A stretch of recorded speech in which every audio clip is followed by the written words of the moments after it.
The human race is quite a violent bunch. Hey, how you all going? It's Jai, that Aussie metal guy, here with Crank and with that metal station. And I'm here with Marty McCoy of The Lonely Ones and of Bobaflex previously. So cheers, man, for joining me, man.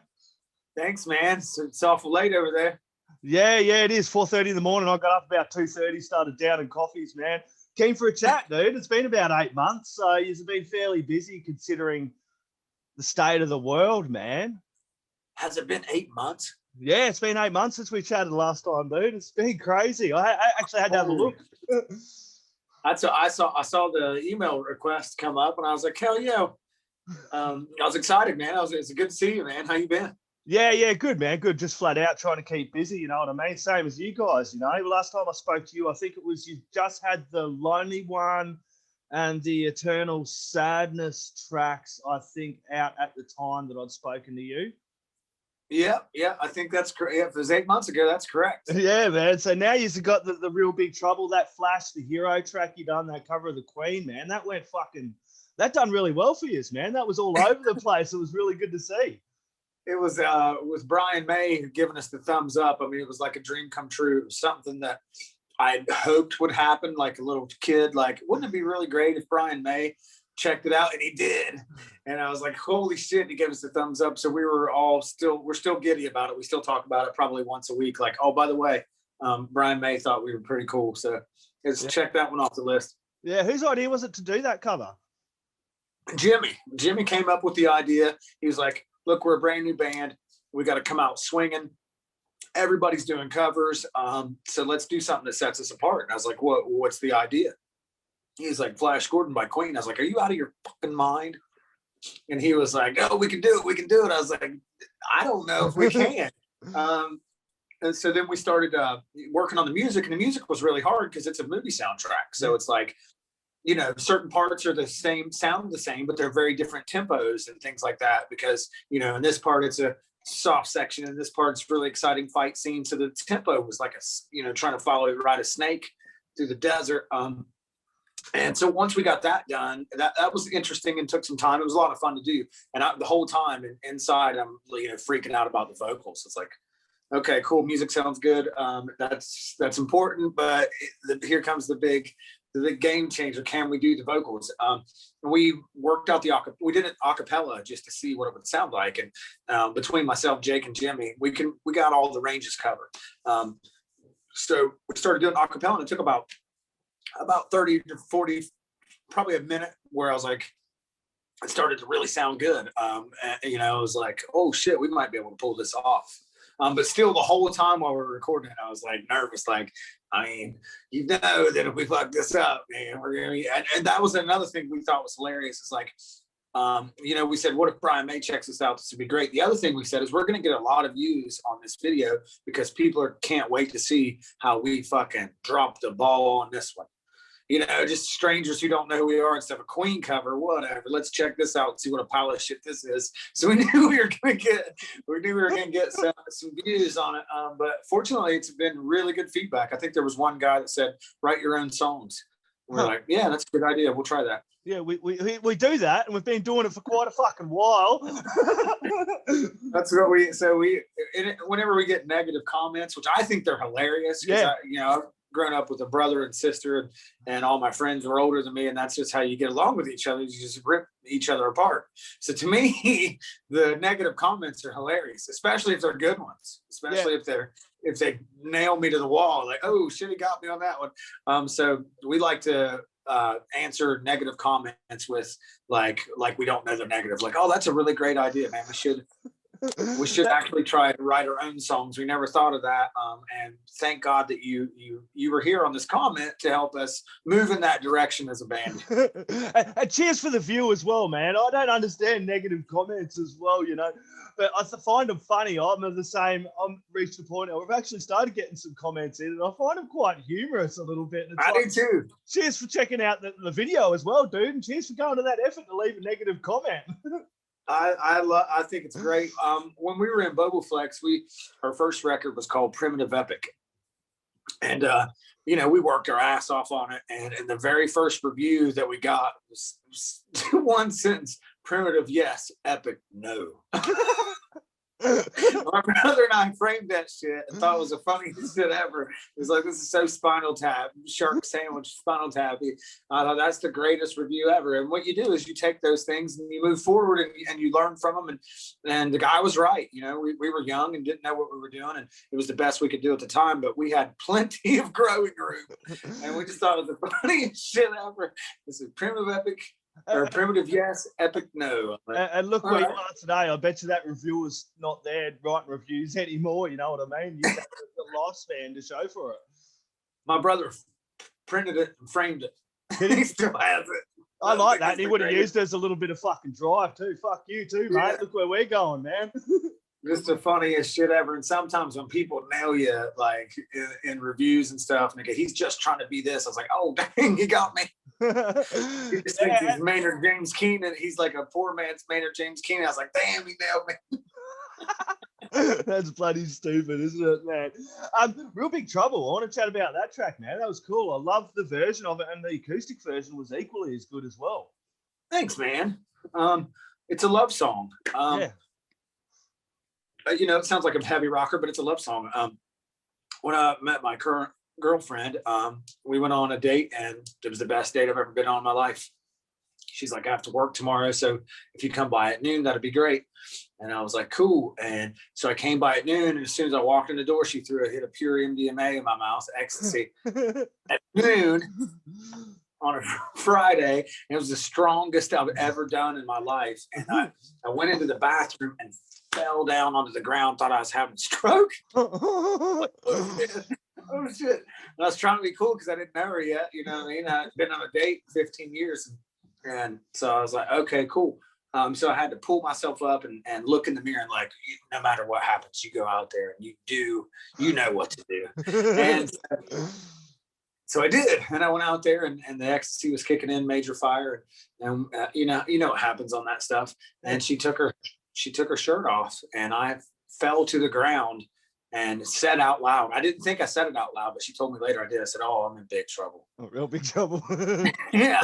And hence the song. So how does the partner, she loved the track? I bet she was really dug it as well. She said, primitive, yes, epic, no. No, she likes the track a lot. But it was just one of those things, like anytime we write music, it's a true story. You know, it's something that's happened to us or something that's been really close to us. And I didn't think it was going to become a song, but that actually happened. Like I fell to my knees and I was like, oh my God, I'm in trouble. And I've been with her ever since. Yeah, and we talked last time about that was the partners in the heavy metal, the heavier side of things, been taking you to some gigs as well, like that you were saying last time, I think, takes you to some metal shows. Yeah, absolutely. She's gorgeous, and she's the girl wearing the Iron Maiden t-shirt that gets at the concert. Did your boyfriend buy you that? And I'm like, she listens the way. You know what I mean? She gets that all the time. But like, do you even know who Slayer is? She's like, yeah. And she's like into extreme metal, and I hear all this crazy music coming, like when she's getting ready for work, all this. I'm like, who the fuck is that? Yeah. She's like, oh, this is Cradle of Filth, or this is off, this is just crazy, insane, heavy music. And then she listens to everything, but she listens to way heavier music than I do. And she's way prettier than I am too. So she's that girl online that people go, oh, she's wearing that shirt because she bought it at Target. It's like, no, she actually has the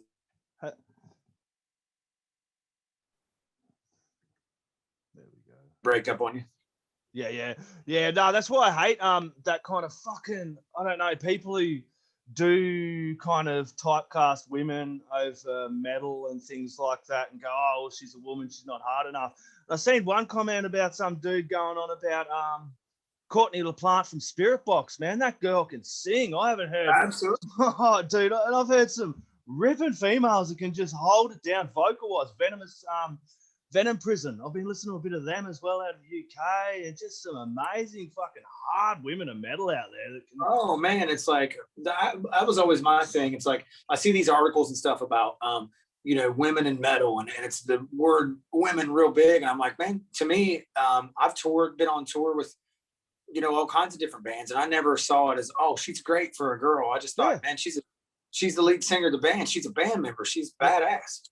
I never thought of it that way. But like I said, I grew up with a twin sister, so I'm a little bit different, and I'm the same. I've got Yeah, three I never- daughters I and never two had that. sisters. That's why I never with any of my articles go female fronted band. I feel like Yeah. I don't do that with every single fucking male band I interviewed. I go male fronted band. It's like Right on. Right on. I felt the same way. I was just like, you know, I've met some singers, you know, from all over, Yeah. and that can just melt me down with their voice, and I never thought anything about it. Like, oh, that she's a great for a female, or what a great female fronted band. I just thought this band kicks ass. Yeah, exactly. And it's good to fucking see this kind of leveling out a little more, and people like us are going, hey man, we gotta kind of, everyone's the same. Yeah. We can't just fucking go, oh well, that's a female band, that's a male band. It's a band, Yeah. it's music. It does it's my, like it this grinds my gear, man. It hits me in the same way. It's like I better get in the rehearsal space because this band is kicking my ass all over the place. Yeah. I don't care who fronts them. I need to take them down. Yeah. Latest single, Change of Station. It's also here. I'm seeing it's the first single. What's going to be your debut EP. Can you tell me a little bit about that track? Kind of a little bit heavier at points. I kind of feel some metal moments in there too, dude. Yeah. So Jake, our guitar player Jake, he just constantly riff constantly. And he's just all the time bringing riffs. And we were sitting in rehearsal one day and he started playing that opening riff and everybody's head whipped around. It's like, what the hell is that? He's like, it's just something I'm working on.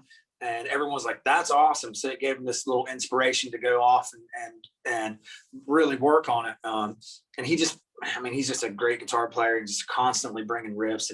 And the band's kind of leaning more into the, you know, wasn't something purposeful. You know, when bands say we're getting heavier on this record, it's usually their shittiest record. We're not doing it on purpose. It's just kind of happening. And where Jake and Jimmy are, you know, original members of this band, their influences are really starting to come in. And Tommy and I are letting go of the control a little bit more we're starting to come into what our sound is going to be. And I think, I mean, as far as Jake goes, man, that dude's a guitar. I mean, he's badass. And it's definitely, there's no way we're not going to be just strumming in chords, man. He's bringing stuff to the intricate riffs that I'm not even, you know, like my riffs are totally, my hand moves differently than his. And so when he shows me a riff, I'm like, that's interesting. It's going to take me a second to pick that up. But yeah, it's a heavier song. And I think the subject matter on most of our songs are pretty heavy subject matter. But we're just looking at, you know, there was no way to not write a song about what's going on in the United States right now with people so polarized on the left and the right. And to me, I've never picked a side where it's like, it's, you know, I'm a Republican or I'm a Democrat. It's like both parties have done really wonderful things and really stupid things over, you know, the creation of the United States.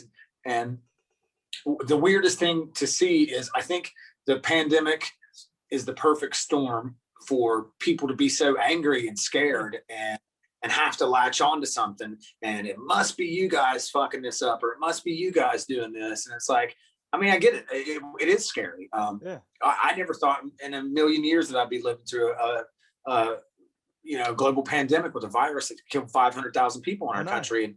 And people in World War I, II, and Vietnam, they were saying together. Yeah. And so I understand why people are scared and people are angry, and our entertainment's been taken. The things that we are able to go and blow off steam from our hard work weeks and all that stuff are gone. Netflix, we've watched everything on Netflix. Tiger King's over.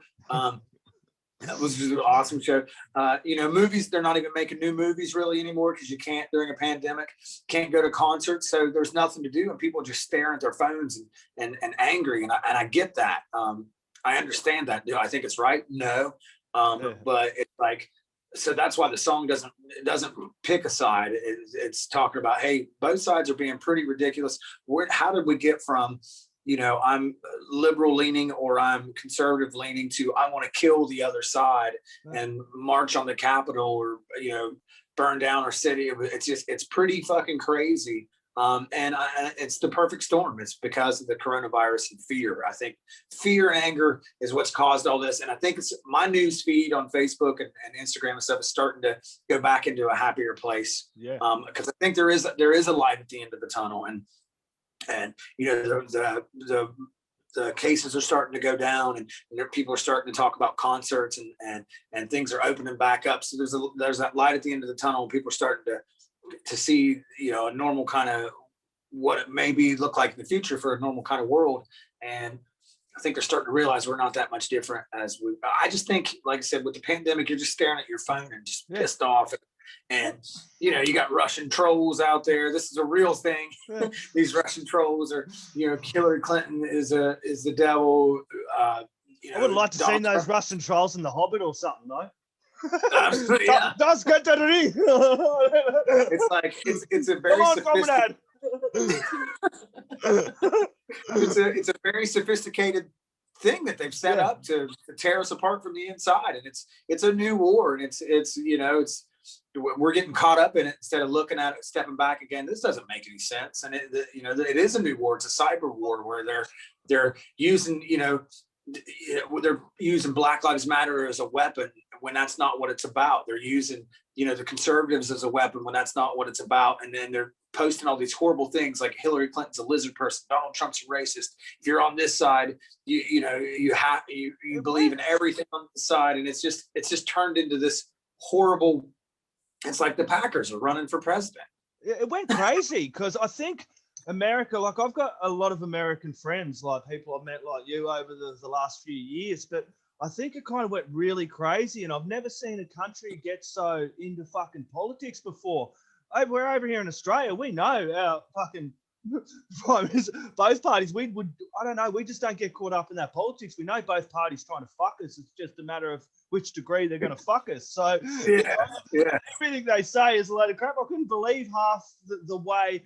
You know, as people, we need to look at we're people of this world. We shouldn't be split into fucking two different types, you know, regardless. At the end of the day, it's just an election. Fucking doesn't matter who you vote in. They're going to come in for 4 years and probably fuck us over. Then another guy's got to come in. Until we get some real fucking leadership that actually cares about people and the future and not the dollar, then we're going to keep going through these fucking cycles where they throw us. It's like it needs a huge reset, and it's like when you know, the corporations and lobbyists determine policy, it's like, well, you're going to get, the little guy's going to get screwed over. And it's just, like I said, I love this country. It's a wonderful place. And I don't know how we got so polarized just in the last four years. And it's like, I don't give a shit about some old dude in the White House telling us that doesn't know me, telling me we were all in this together. He don't know me. We ain't in this together, motherfucker. I know better than that shit. And like I said, there's a new warfare, and you know, North Korea, Russia, Iran, everybody's using Facebook and social media against us, and we're fucking falling for it. Yeah, we're in Australia. We just had all the news pulled down for a few days, which was great. It was fucking absolutely awesome not to see a news feed with no news at all. It's going to go back to normal. Well, because the government at the moment are pushing companies like Facebook and Google to pay for their news media. This is going to be I saw that. Yeah. This is going to be a test case. But also all music publications like myself got pulled up. Like we've got a webzine, but I know other people that have been doing this for 10 years. So all their Facebook content, if they're an Australian publication, was pulled down.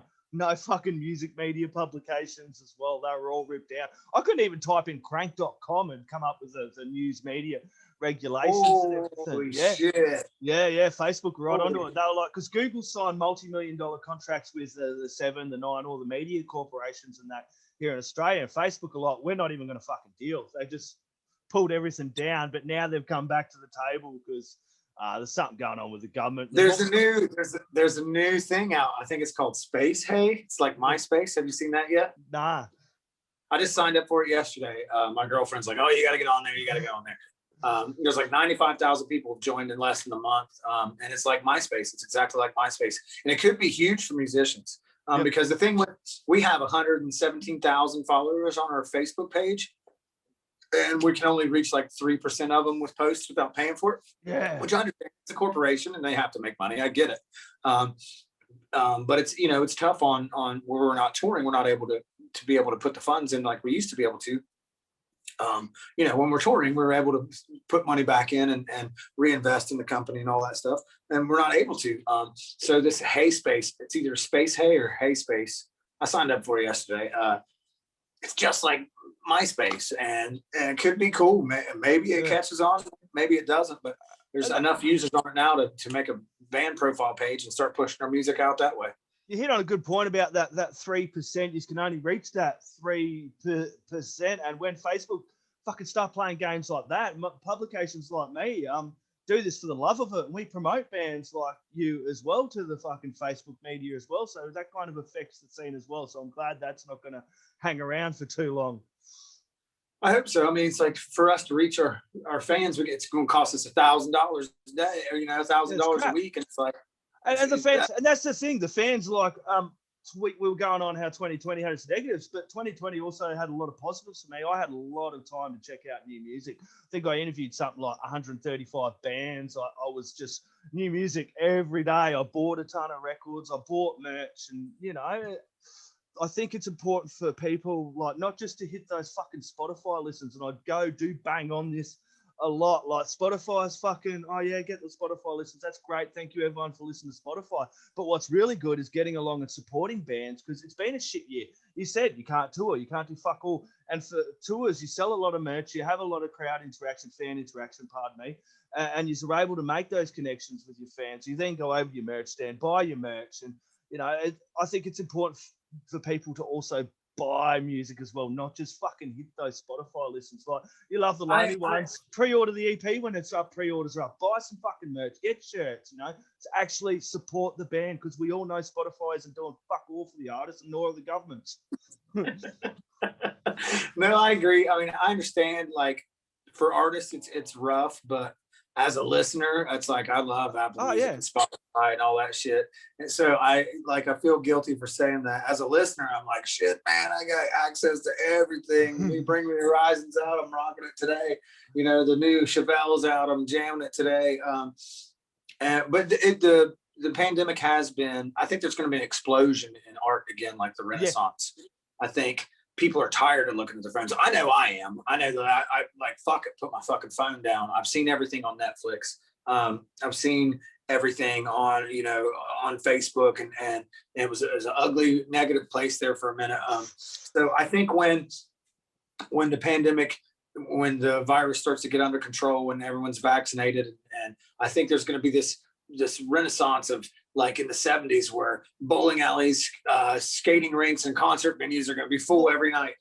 I want people to do that too, and I've been pushing that not only here in Australia but over there in the US. So when things are opening up, we're talking about concerts maybe a little bit later in the year, August or whatever. I think I've seen somewhere you were mentioning, but when they do open up, people get along and support their live scene. Like, I can't see any internationals coming 2021 in any country, any fucking where. So when they do kick off in America, US, you know, people, there are shows. It's important for people to get along and support these shows. And I'm really hoping that when they do start going, that the community gets along. And like you're saying, has this explosion of people going to shows in their local area and supporting their local scenes and their local bands and the live music community, because we know bands have been hit harder than fucking anyone, because none of the governments worldwide, I was chatting to Ricky Warwick as well, we were both saying that none of the governments worldwide have really given two shits about the arts during this pandemic. And if none of us had the arts, like you're saying, Netflix, the phone, the music, all arts related that you're using,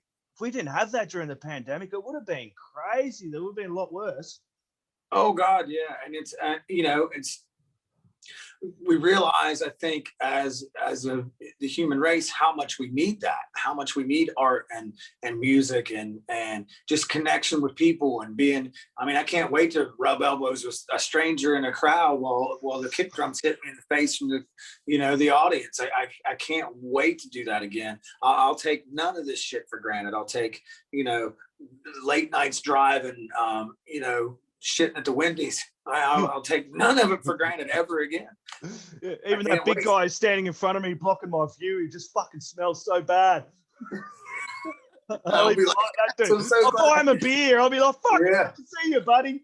I'll get him 2 beers. I'm like, you can have both of them. I can't wait to fucking stand behind someone that's way taller than me and get elbowed in the neck while I'm trying to watch my favorite band. I'll go on a Thursday night and watch a fucking polka band at the local dive down the street just to get out and feel that music coming through the mains again. And I mean, it's, you know, I think too, like you said, there's going to be a homegrown surge of artists where international artists aren't going to be able to tour back and forth and break boundaries that way. There's going to be this underground rock scene is going to thrive.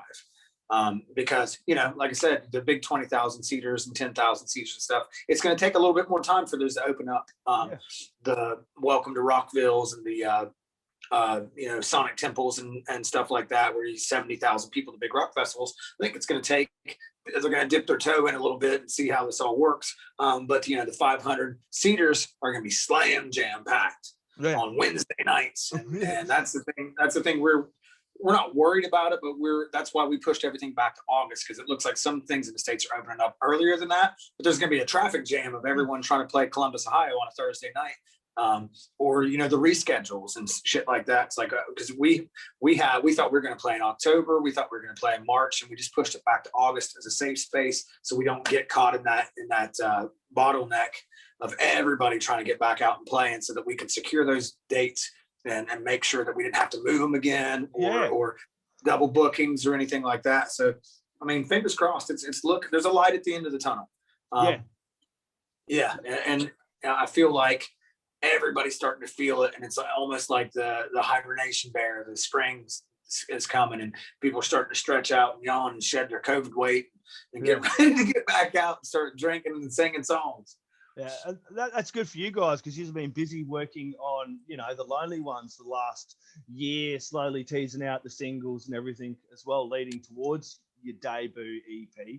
Are you able to talk much about that, kind of roughly when we were looking at getting that one? I'm not sure. I'm able to talk about it. I'm not sure. We just signed to Imagen Records, cool. Which is one of my. They're super cool. They're super artist friendly. The A&R guy, the artist relations guy that signed us, is Morgan Rose from Seven Dust. So one of my childhood dreams. Don't tell him this, because it will relieve any power that I have in the negotiations. But I mean, I get to talk to Morgan Rose on a weekly basis. It's pretty damn cool. That is cool. So he signed us, and Stephen Nathan over there is working our radio. He's incredible. Sean O'Donnell, which you know, and Bob Weingart, who's the president. They came to us very early on. We went through some negotiations, and they were super awesome. It was very, very artist friendly. Like I say, I won't go into the details, but like the band, we looked at the bands like, why wouldn't we do this? This is incredible. And that's our first single with them is Change the Station. So we're talking back and forth about what we're going to do with the EP. Right now it looks like just singles. Cool. As soon as, you know, Change the Station's doing this, as soon as it starts to do that, bam, I'm going to do the next one. Because like you said, we are living in a Spotify singles world where try to remember what you looked at on Facebook 15 minutes ago. It's damn near impossible. And just, you know, bombarded constantly with new music and funny memes and TikTok and all. I mean, it's incredible. It's a wonderful time to be alive, but, you know, it's hard to cut through some of that static. And I think when you put out a record, like a full length record, like I said, you can only reach 3% of your fans. If they don't catch the first time around, where do you go from there? You know, hey, our record's been out for 2 months. It's not new. And you know how people like the word new and shiny in front of it. So this way, putting out singles keeps us new and shiny. And, you know, maybe they did see the first 2 singles come across their feed and didn't check it out. Well, here's the third one, and they start to warm up to it a little bit. Well, the fourth one comes through, they go check them all out, and that, you know what I mean, that kind of thing. So it's a definite strategy that I think is working for us. It just keeps building and building and building slowly. Well, a lot quicker actually these days, but that's the plan. So I'm not sure when the EP will come out. We got 17 songs. We'll talk again anyway when it drops. I will. Yeah, no doubt. You've been working flat out. Yep. I was thinking you would be. I've chatted to a lot of artists, and I remember last time you're like, man, I'm working flat out, and I knew you would have been compiling a whole list of work. And it's also about dropping it at the right time. I've spoken to some bands, and it's like, as you hit the nail on the head, we can't play, we can't go to too many shows, and you kind of, a lot of the bands like you that just fucking thrive on playing live. You don't really want to drop an album or an EP and then just kind of have it sit there and you know what I mean? You want to be able to get out and play the thing bloody live as well. Yeah, and that we decided to, you know, because everybody's sitting at home and nothing to do. We decided, well, I mean, the only thing we can do is release music and give people something to look forward to. Our friends they're from Columbus, Ohio, our friends in a band called Starset. They released an album and didn't get to fucking tour on it. didn't, I mean, they weren't aware that the pandemic was coming. They released this album. It's got some great fucking songs on it and all this stuff lined up, and they fucking wham, didn't get the tour on it, an entire album cycle. And that's, it was bad luck. It wasn't anything that they did wrong. It was just bad luck.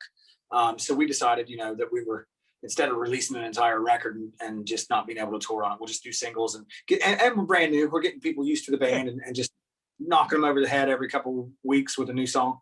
Yeah, and we were chatting last time. I do got to mention this as well, which I find really cool. You were saying that Jimmy and Jake, as Bobaflex ended and the Lonely Ones started up, and you're like, these guys have a lot of energy and fire and drive. So when we were talking about the Flash, and you're like, Jake's like, dude, Jimmy, you're like, yeah, we're gonna do this. It's like, cool, man. I was like, I was really encouraged and looking forward to where this goes for you all, having that energy and that blood coming through too.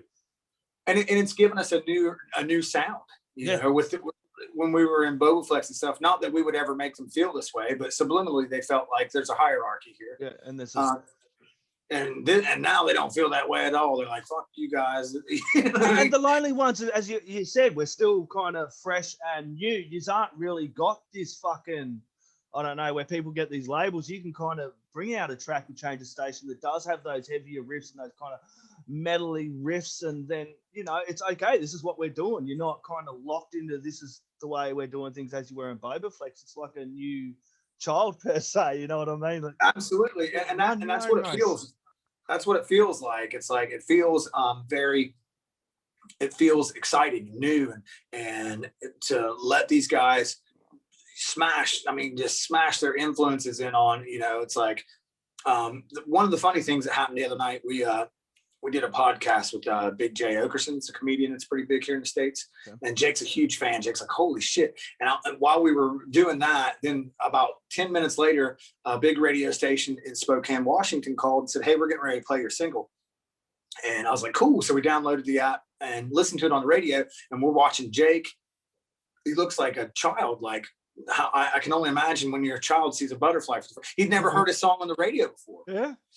Yeah, he'd never heard his song played on the radio. And he's just lit up. I was like, what's going on? Are you okay? And he's like, and he told me that I've never heard my song on the radio. And so we get to see all these new things happen and stuff that, Tommy and I are like, fingers crossed this happens. These are good friends that supported Bobaflex. Hopefully they support the single. Watching Jake, it's never happened for him before, where he's like, holy shit, that's my guitar riff on the radio. That's my voice. And it's really cool. It's everything reinvigorates and brings that new energy to the table, which is such a refreshing thing. It fills me with a white light to watch these guys and things that I wouldn't say I take for granted, but things that I forgot what it was like to hear my song the very first time on the radio, what that must be like. And he was just he was levitating. He was like, oh my God, we're on the radio. And it was a big one too. And then while we were talking, I just got a text message come through that another huge station in the States just added the single. So it seems like it just feels really good. It feels really special. And I think it is a new band, we're getting that excitement from the public as well. It's like, oh, this is new. Even people that don't know that we were in Bobaflex, like, who are these guys? And I heard someone say this fresh young band. I was like, hell, I'll take that. Anyway. Thank you very much. These guys came out of nowhere. They're so young and fresh. 21, man. Yeah. I didn't tell them any different. I was like, that's amazing. It's my first time out. That's really good to see. That's really good to hear, because I love you guys, man. I love your music, and I look forward to kind of where this all goes. I look forward to having another chat with you when the EP drops later in the future, and I look forward to hopefully one day you all come over to Australia and fucking play. Oh, I'm dying to. Wouldn't that be awesome? I'm dying to. Do you ever check out October Rage? Remember that band? Yep. We toured with them over here a bunch. Dear friends of ours, and they're constantly like, come over. So, I keep calling them up like, hey, man, when do you want to bring us over to Australia? They were just wonderful people and a great band. And they were like, the music scene in Australia is amazing. People are fucking crazy for music over here, and they love bands from the States that come on anytime. So it is definitely, that is the big thing that we want to do that we didn't do in the last band was it's got to go to Europe and got to go overseas. Rock and metal was so alive there. We have festivals here with 70,000 people. Over there, that's one of your small festivals. you know, so it's like, you know, bands like Poison are still selling out fucking 30,000 seaters, and Wasp can go tour Europe and sell out every night, and it just never died, and it's incredible, and I can't wait. That's one of the things I want to do. I've traveled the United States. I've been to Canada. I've done almost everything that I've wanted to do as a musician. I want to go to fucking Germany. I want to go to fucking Australia. I want to go to these places and play these massive fucking metal festivals where there's just, oh my God. I mean, everybody that I know that, you know, my friends that were in the military and shit, and it's like, you got to go to Europe. You got to go Germany. You got to go to the UK. You got to go. It's just says the best times of their life, and said the reason why is because there's just music festivals everywhere. You get on the train, food's not that great, they say.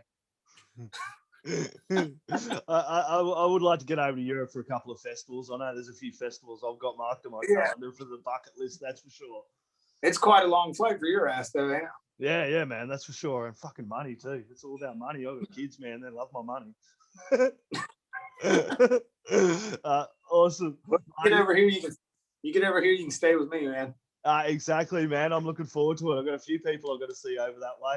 Marty, this has been an absolute pleasure, man. We're going to sign out, let you get about the rest of your day. I might get some more coffee into me. It's been an absolute pleasure. Any last words, shout outs, or thank yous you'd like to add in? Thank you guys so much. Imagen Records is incredible. Our fan base is growing, and the guys and gals that followed us over from the last band, it means so much to us. You guys have given us such a big start and such an exciting time for this new venture, and couldn't thank you enough. And thank you, man, for always having me. Anytime you want to talk, you call me up. Cheers, brother. Absolute legend. Cheers, mate. Later, brother. Cheers. Cool.